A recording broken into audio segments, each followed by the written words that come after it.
Students, in this video I am explaining quadratic expressions question. Find the maximum and minimum value of the given quadratic expression. So x square minus x plus 7.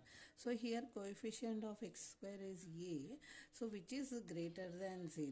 Okay, so it will be having minimum value.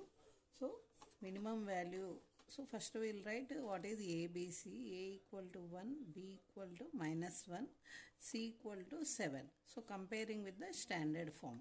So a is positive greater than 0, so it will be having minimum value.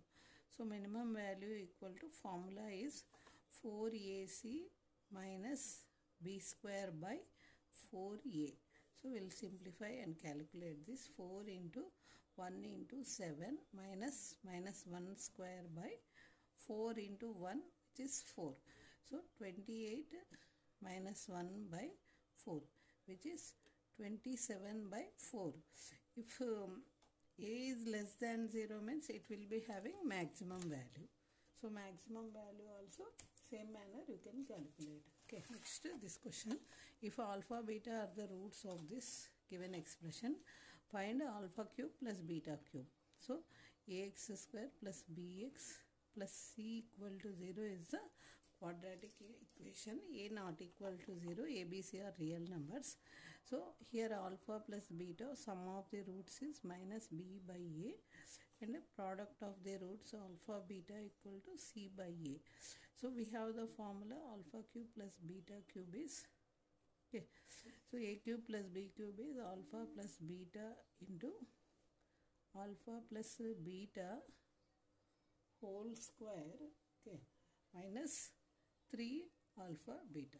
So if you substitute these values, you will be getting the answer minus b by a, okay, minus b by a whole square minus 3c by a, okay.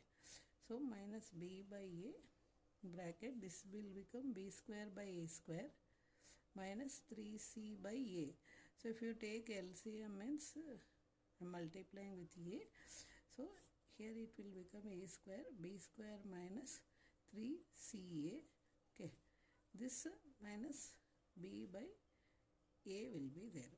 So answer is, so if you multiply minus b cube plus minus into minus plus 3abc by a cube. So 3abc minus b cube by a cube is the answer for this question. Okay, so I hope you understand this question clearly. So if you